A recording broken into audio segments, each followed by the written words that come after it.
Great to see you. Thank you so much. Oh, please be seated. Please be seated. We are live from Apopka, Florida, deep in the heart of Central Florida.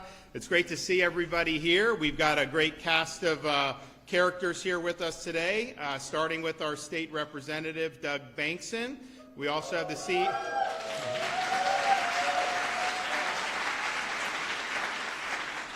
CEO of Freeman Global Holdings and the author of Economic War Room, Kevin Freeman, who you'll hear from. State Senator Keith Truenow.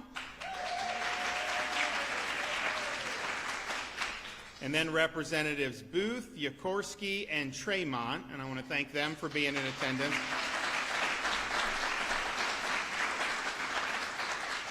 And then Director of Propel Florida, Sean Keck, is with us here today. So thanks, everybody, for being here. We've got a really, I think, landmark piece of legislation that we're going to sign here today in a minute. And before I get into why we're signing the legislation, which, just so everybody knows what it is, we are going to utilize our authority under the Constitution in the state of Florida to make sure that gold and silver are recognized as proper legal tender.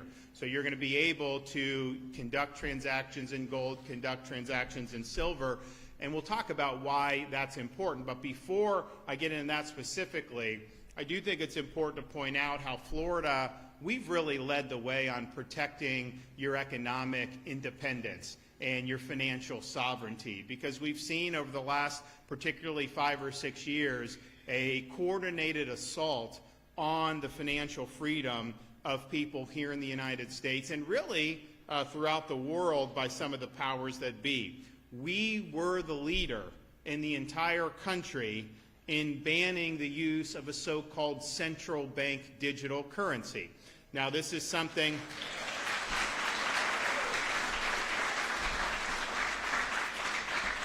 This was something that was being discussed by the Federal Reserve under the Biden administration. What it would do is, so the goal of it is to eliminate cash, force everything into a digital currency. This would be one controlled by the central bank.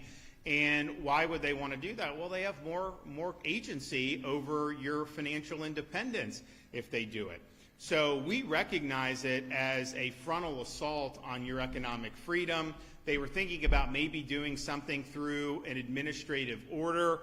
We made it be clear in Florida that'll be dead on arrival. We will not accept that.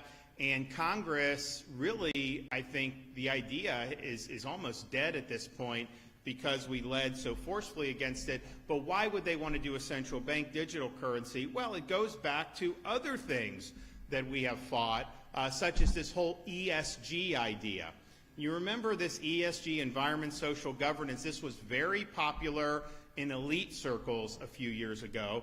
Not so much anymore because the state of Florida, starting in many years ago, we leaned in against this and fought back. And what were they trying to do with ESG? They basically have a political agenda, leftist political agenda. They know that agenda can't actually garner enough political support at the ballot box to be enacted. And so what they decided to do was to go to some of the major economic powers in the country and in the world, things like asset managers, big banks, all these different things, and get ESG policies put through the economy without ever having to go through a legislative assembly or anything of the sort. So you saw some banks debank people that had gun stores. You saw other groups not have access to the same amount of capital based on political affiliation. You saw them go after agriculture and traditional practices, even things like raising cattle, because they said that that was contributing to global warming. And so they wanted to do this through the economy. If you give the Fed the power of a central bank digital currency, well, that opens up so many possibilities for them.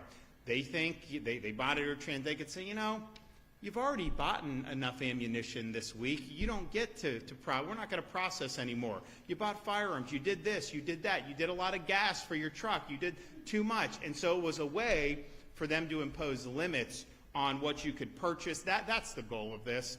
That's what would end up happening. So we were against that. We were also against ESG. Now, ESG was really getting a foothold in the management of pension funds. So Florida, for example, we've got, well, the market's had some turmoil, but I mean, we've got usually, I think probably in the range of $240 billion under management in our state, under our state board of administration.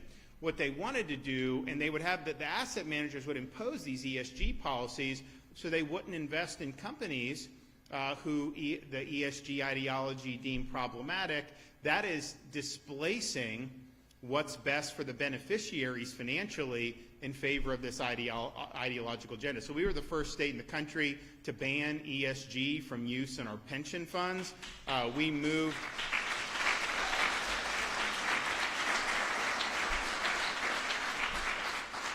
We removed $2 billion from BlackRock that was managing it. BlackRock is a massive powerhouse leading in ESG, and we did it. And now it's interesting, recently the head of BlackRock was asked, like, well, what about ESG? You were the main proponent. He's like, oh, he's like, no. He's like, you know, the problem with ESG, you know, it's become toxic because you got people like Governor DeSantis always lampooning it.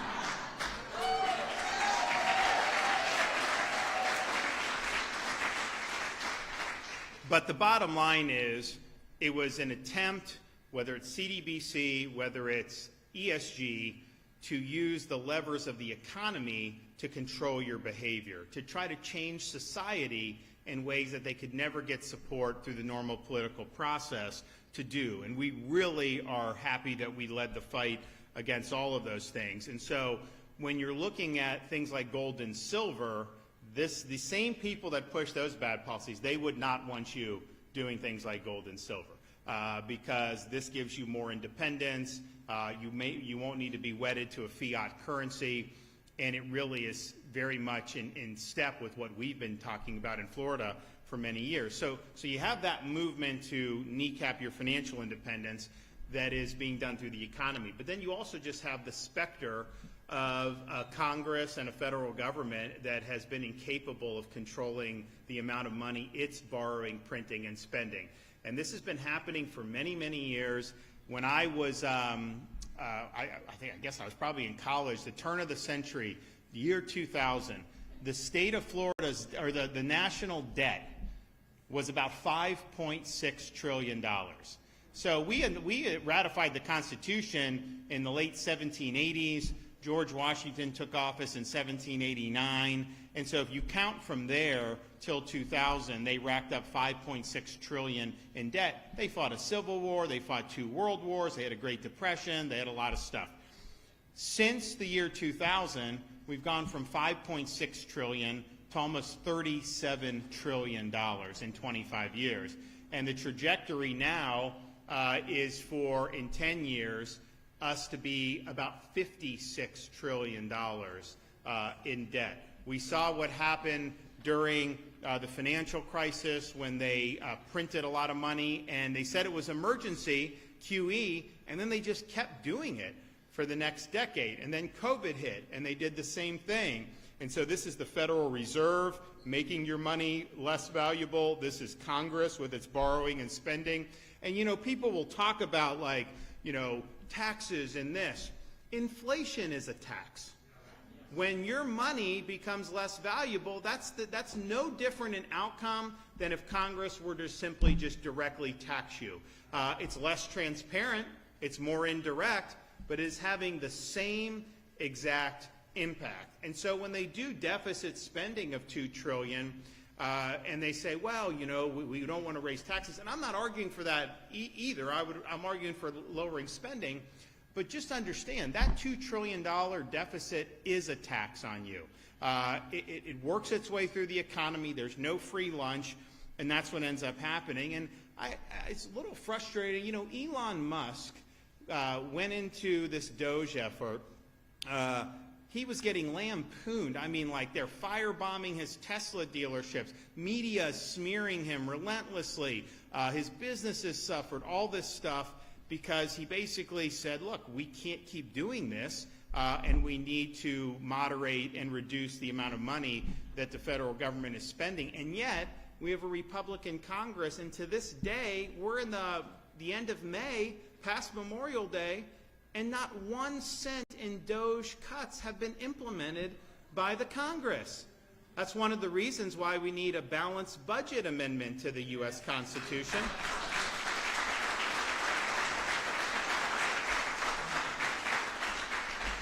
It's another reason why we need term limits for members of Congress.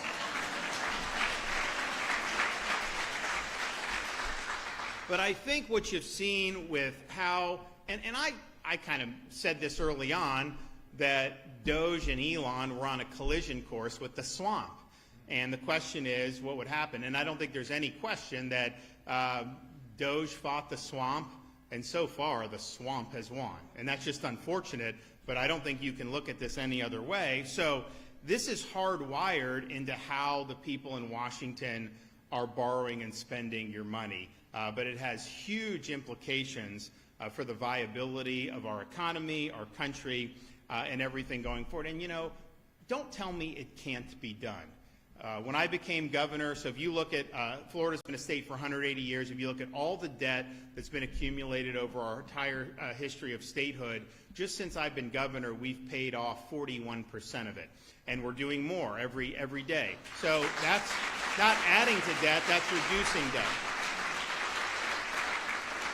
We have the lowest per capita debt of any state in the country, and if you looked at what your share as a Florida resident is for our outstanding state debt, it's about $400 a person. What is your outstanding share for the U.S. federal debt? It's like $105,000 a person and escalating. Ours is declining. You also look at Florida, we have the lowest number of state employees per capita. Don't have a big bureaucracy. We are also the second lowest in terms of spending per capita of all the 50 states. We have no income tax. We have the second lowest state tax burden of any state in the country, and we're even going to take a chunk out of local because we're going to give you relief on these property taxes. We're going to get that done.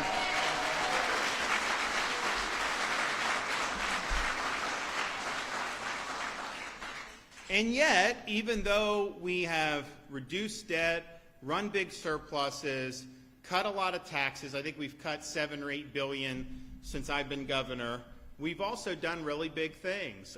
We have increased teacher salaries more than has ever been done in the history of Florida. We've done bonuses for law enforcement up and down the state of Florida. We've done things like conserve and improve our natural resources, whether it's things like the Everglades or Florida Springs, things that are really meaningful, not just to our culture, but to our economy here in the Sunshine State. We've even done massive infusions of money for roads and transportation. I don't know if any of you have been on I-4 where we did the temporary lane expansion, but it's cut commuting times a lot. I know these things work when people just volunteer it to me and tell me, oh, thanks for doing that, because we're moving better. And we've done video analysis. It's been good.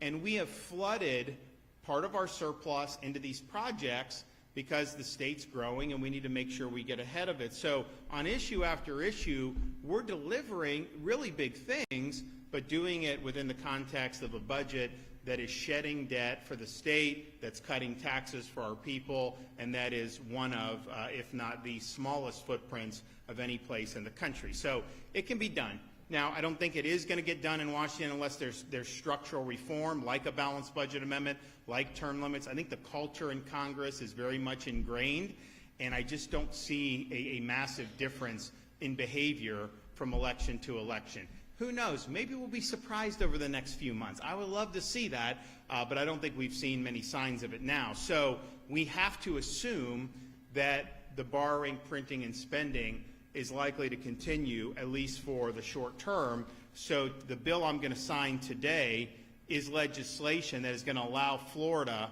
to recognize gold and silver as legal tender in our state. And we have the ability to do that under the federal Constitution. There are only 2 states that have done it thus far. They're smaller states. We are the first large state to step up and to get this done. And this is right out of the Constitution of the United States. So this legislation will authorize money services business like check cashers or PayPal to transmit and accept payment in gold and silver. That means these precious metals can start functioning like real currency again, not just investment vehicles for the wealthy. And you notice what's happened in recent weeks and months. How has gold gone down or has gold gone up? Gold's gone up big time because investors are looking at this and they're hedging against, they see the bond yields have gone up. I think they moderate a little today, but when people start seeing that, gold is a place they're going to. So it's not just an investment, it'll be something that you're going to be able to use, and it's something that is very likely to hold its value, certainly compared to fiat currency. Now, we've seen the downgrade in the credit rating over multiple administrations. We've seen a lot of problems with the DC swamp. This is our ability to give you the financial freedom to be able to protect yourself against the declining value of the dollar. And so I'm really appreciative of the legislature for doing this. I think this is something that shows Florida is continuing to lead on a lot of the issues that matter to people, and I look forward to signing this into law momentarily. But before that, I want to bring up our great state representative, Doug Bankson, and then after that, we'll bring up Kevin Freeman.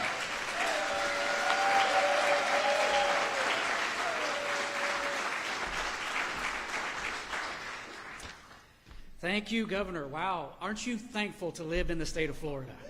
This is great. Now, being a pastor and a politician, I promise this will be brief and no offerings. So, you know, when we first went to Tallahassee, one of the things that they said was, don't fall in love with your bills. So I said, well, then I'm deep and abiding like. Because this one, really, when this came to me, it grabbed a hold of my heart because it affects so many lives.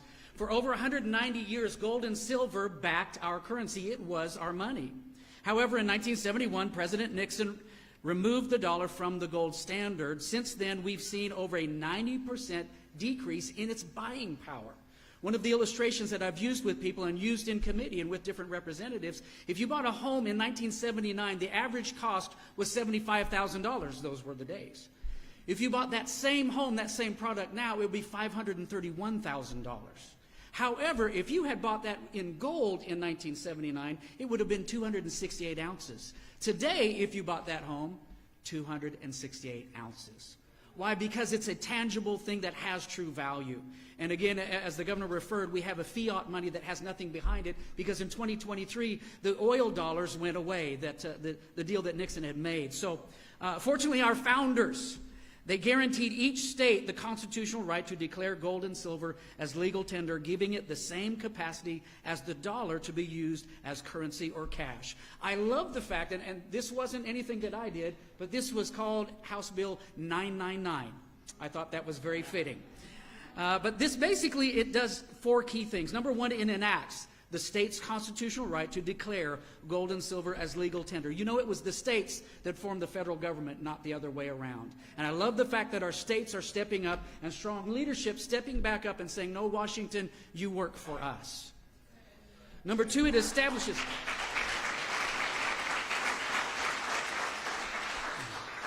Number two, it establishes the framework for depositories within the state of Florida with all the checks and balances, independent auditing, and fully insured holdings. We've all heard of FDIC. It only insures up to $250,000, but this structure will fully insure all of those holdings.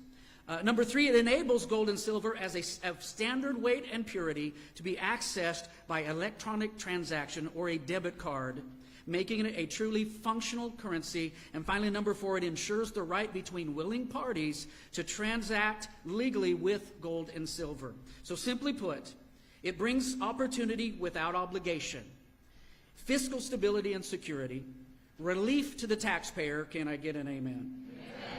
And will once again help Florida lead the way, becoming the gold standard for economic freedom and opportunity. You know, you can't do this without thanking the team, because this is a team sport, and I love the team. First of all, I want to thank publicly Kevin Freeman, Mike Carter. You guys are just champions. And this is where the idea initially came to me. Someone sent me, Art Alley, I think he's here somewhere in the room, sent me the transcript to your new book that now is published. And as I read through that and I saw that we had this opportunity in the Constitution to enact this, I immediately wrapped my heart around it. We reached out to you, and you came and began to share this with our legislators here. And so thank you so much. And Marnie, I mean, you're the class of this act right here. That's Kevin's wife. Thank you for being here and all that you have done across the nation to put this forward.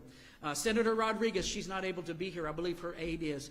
But it's exciting to work together across on the other side, with the Senate and see something great come. In fact, we passed 2 bills. You've already signed one, the tag flipping bill, if you've heard of that one. I also want to thank Representative Chip LaMarca. You know, when I came in as a freshman, I looked for someone who had some class and some clout that could help me sell this bill all across the room. And Chip LaMarca stepped up. He heard about the bill. He believed in it. And Chip, I know he's with his family celebrating 50 years of his uncle being a priest. And so they're all doing that today. I also want to thank that our House and Senate leadership both said, let's go, gave us a green light to keep moving forward. You know, with all of the things going on right now, this is about the people. And I believe they saw that. In fact, we ended up getting 100% support on both sides of the aisle, 100% vote to get this across the finish line.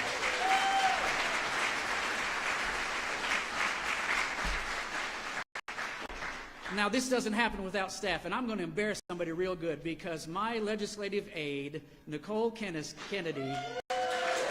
she is the hardest working. Listen, we get to stand up here, but they're really doing the work behind the scenes to make it happen. I want to thank my church who allows me to go and serve the people, the things that are important for our state. 22 million people. It's a responsibility, and I love freedom and I love liberty. But most of all, I want to thank my family, my sweet wife, Jerry. She's right there. Give her a hand, please.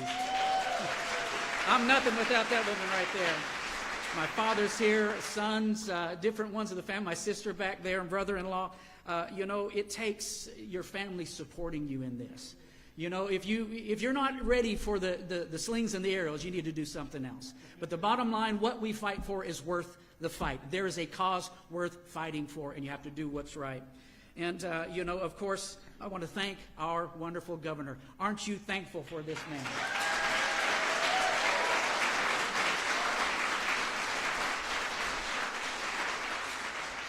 I'm grateful for the bold leadership, unbending and unwavering in the face of opposition. If it's right, you do it, and that's the right thing to do. And finally, I want to thank God. You know,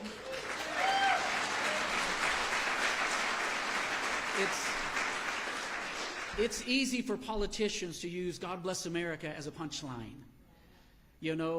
But the bottom line is we are here because He is a good God. He gave us this good earth. We are stewards on this planet, and what we do will affect those who follow us. And so I'm grateful. I'm very thankful to God that we live in the greatest state of the nation, that I get to serve America's governor, and that we're going to get this done for the people of Florida. Thank you.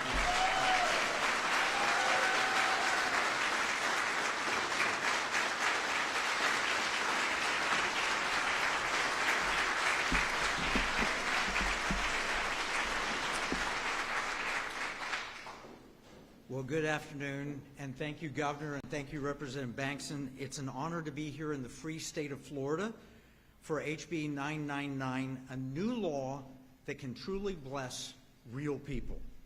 It was more than 50 years ago that my father came into my bedroom and said, President Nixon took us off the gold standard. And he warned of inflation, and since then the dollar has lost 90% of its purchasing power. What cost a dime then costs over $1 today. Think of a Hershey bar. It was 10 cents when I was 10 years old. But there is good news. With this signing, Governor DeSantis will make it possible for anyone to have their own personal gold and silver standard. By making precious metals transactional under state authority as required by the U.S. Constitution, Florida enters a new era of economic justice and real prosperity. This has been a dream of mine since I was 10 years old. This is why I became an economist. I've spoken about it, debated it, written about it, and 2 years ago, I shared this idea with your governor at Liberty University. Shortly after that, with his encouragement and inspiration, I wrote the book Pirate Money to explain how it might work. and a literal army of people came alongside, starting with my wife Marnie and my business partners Mike Carter and Russell Lake, and fabulous peer teams. Art Alley of Timothy Plan introduced me to legislators like Representative Bankson at the Governor's Club, and the wonderful people of Florida read the book and advanced the cause, making it happen. I can't take credit for the idea. It was the founders, based on their reading the Bible. You see, God hates dishonest weights and measures. He wants money to be fair for all people. And with the way the federal government racks up debt and creates money from nothing, it has been far from fair. This law, once signed, will give people a choice in how they hold their money and how they spend their money.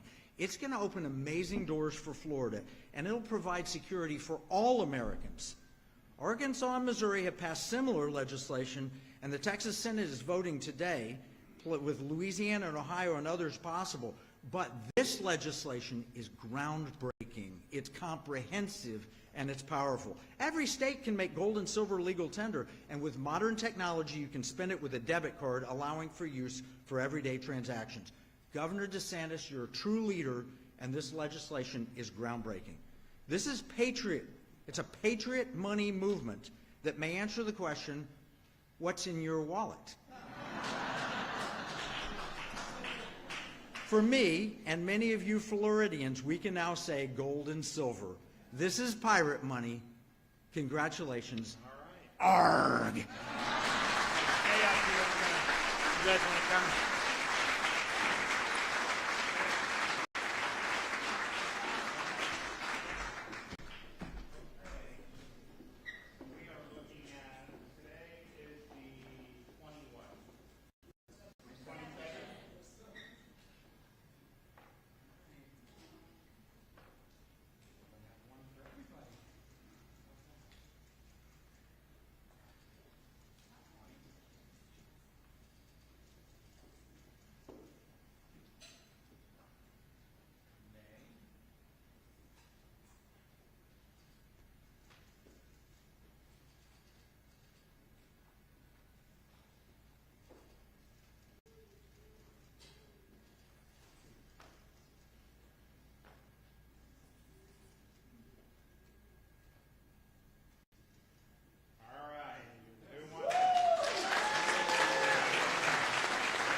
Well, this is exciting. It's Florida leading again on something that I know is very important to a lot of people. And I mentioned in my opening remarks, but we have an opportunity, well now, at least temporarily, but certainly as we go to the ballot next year, on protecting, giving people constitutional protections for their own property, and really strong protection with this whole property tax situation. So we're working hard on it. It can absolutely be done. Don't let anyone tell you otherwise. And I think that's the best way that we can relieve the burden on folks. There's been a lot of increases in prices over the last 4 years plus, and we know there's a lot of reasons for that. The housing situation is one where there's a lot of people that wanted to move to Florida. Part of it was inflation. There's a lot going on. And you could be living in your house, and all of a sudden they're telling you it's worth twice as much and that you have to pay more tax. And that's not easy for people. And they will never assess it lower if the housing market tanks. They'll only assess it higher if they can get more tax money from you. So we're on to that, and we're going to do something about it. So we'd appreciate your support for that. And you got great legislators here who I know want to do it, but we need to make sure everyone in the legislature is on board for property tax relief. Okay, we got any questions back there? Governor, you have been pretty in tune with the situation involving the temporary raise and your Orlando Dreamers. We're wondering if MLB has been in touch with you and any requests out of you, or if it's the opposite of you, asking MLB for anything as this plays out. I have not asked them for anything. I have been in touch with them, not necessarily recently. I mean, probably a couple months ago. But I think I can say publicly, they told me, we are not allowing this team to leave Florida, because I think they understand that this is the fastest growing state. It's the third largest state in the country. To have a major league team leave, like, that's not something we want, obviously, but actually is bad for the league. It makes baseball look poorly that they couldn't hack it in really big markets. And so this, what I've said on the state, we are not taking your tax dollars to do any stadiums at the state level. Just not going to happen.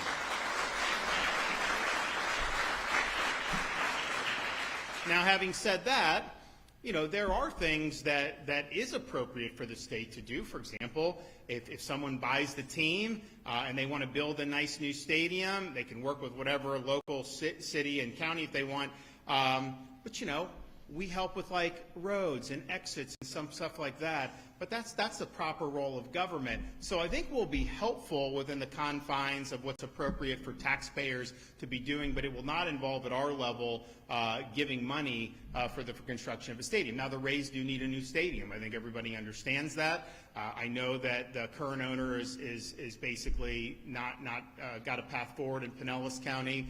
I think that the goal would be, if there's a new owner, to then have an ability to do a stadium in a place that would be economically viable. And I think you can do it. I absolutely think it can work.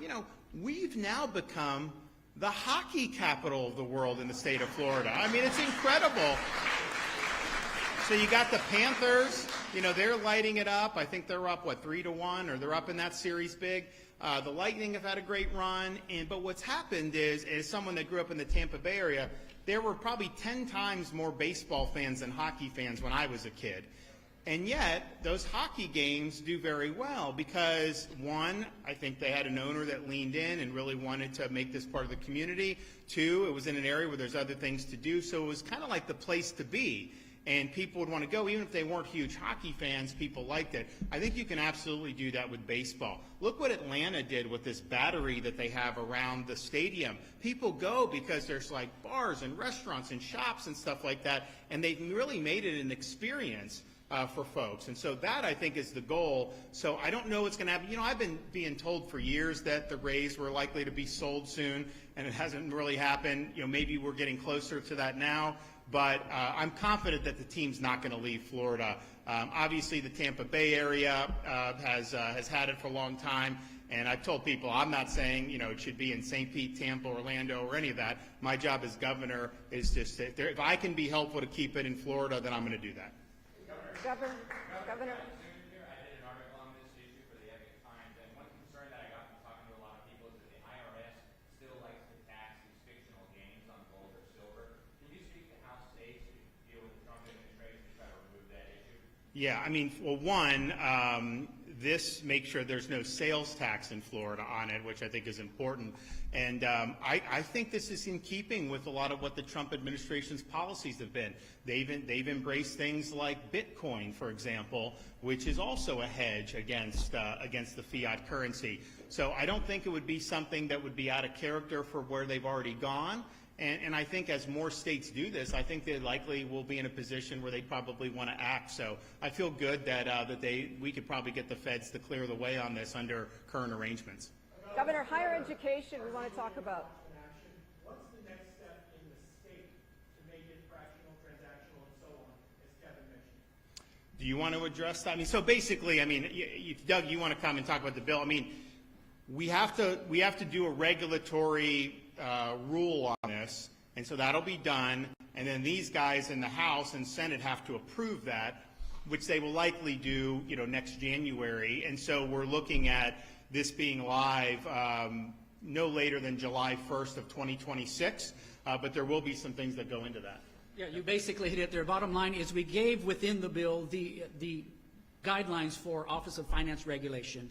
And what the bill requires is for them to give us then their framework, bring it back to us, that then we can ratify this next fall when we're back. And then from there, yes, there's a runway to allow for the technical side of things to work out all the bugs before it goes live. At the same time, at that point, we may have the ability to pull that back. I'm hopeful, Governor, to move that back to at least April 15th. that day might be a good day to move this back. So.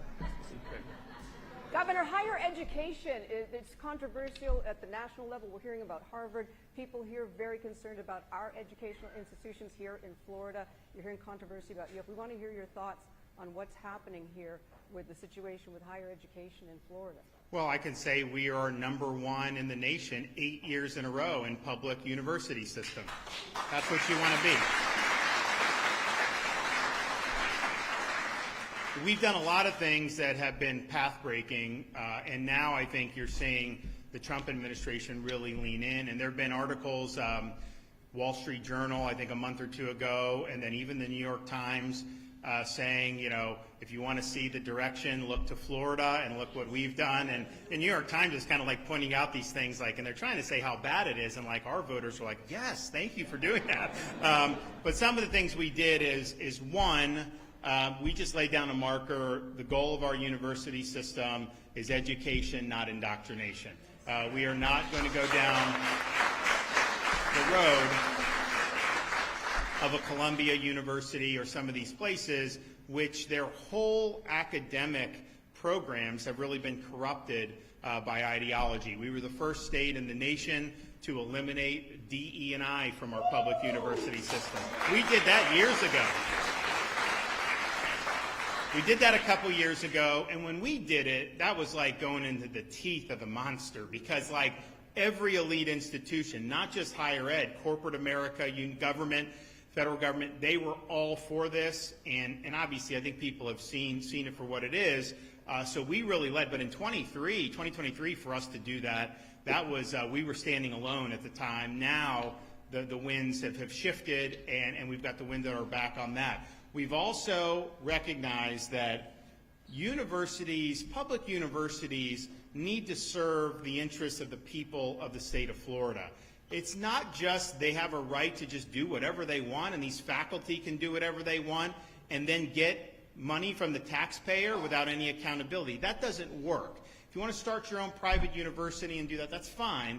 But in a public university, our goals are, we want people, we want academics focused on the pursuit of truth. We want to make sure that the programs are rigorous, and we want to make sure we're preparing our students to be citizens of this republic. Now, that was really what higher education was always through most of Western history until relatively recently, maybe the last many decades. And so we said that higher education has gone off kilter, and we're going to get it back on track. Now, part of the way you do that is to recognize that ultimately you can't have a situation where good professors who reject the prevailing campus leftism are blackballed by the existing faculty and not allowed to come in and get a tenured position. So what we did is two things. One, we now have law in place. All tenured professors must undergo review every 5 years and can be let go for poor performance. Now that was, no one thought that was possible just a few years ago. The other thing we've done is we have taken the hiring and put it into the hands of the boards of trustees and the university presidents. So, for example, you can now go, Florida State as president can go, if you want to hire somebody from Georgetown, you can do it, the board can do and approve it, and the faculty aren't allowed to blackball somebody who doesn't have the right, because we're basically, academia is, if you say what you really believe and it conflicts with orthodoxy, you're in trouble. And so you either got to bottle it up, you got to toe the party line, or whatever. So we've transcended. So they've brought in a lot of great faculty. They've processed out through the post-tenure review a lot of unproductive tenured faculty. And you know, the professors that are the most political and activist tend to be the least productive on the core academic things. And I remember when the post-tenure review started, this was probably like a year ago, there was articles, oh, there's a brain drain from Florida as professors are shown the door. And I'm thinking to myself, wait a minute. If Marxist professors are leaving Florida, that is not a bad thing for Florida. That is a good thing for Florida.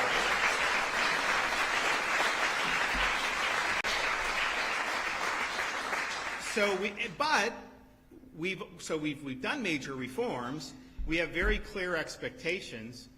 and people that are involved in the universities have to meet those expectations. You know, when they had the October 7th, 2023 attacks and the aftermath from those attacks by Hamas in Israel, and what Jewish students were facing on many college campuses around the country was disgusting. It was appalling. Yeah, you didn't see that in the state of Florida. You didn't see Columbia University in the state of Florida. And the reason is very simple. It wasn't luck that we didn't have it. It was just the simple fact that if any university president in our state allowed their university to turn into another Columbia, they would no longer be president of one of our universities, and we would make sure of that very quickly. So, well, thanks, everybody. It's great to see you. We'll be back soon. God bless you. God bless the free state of Florida.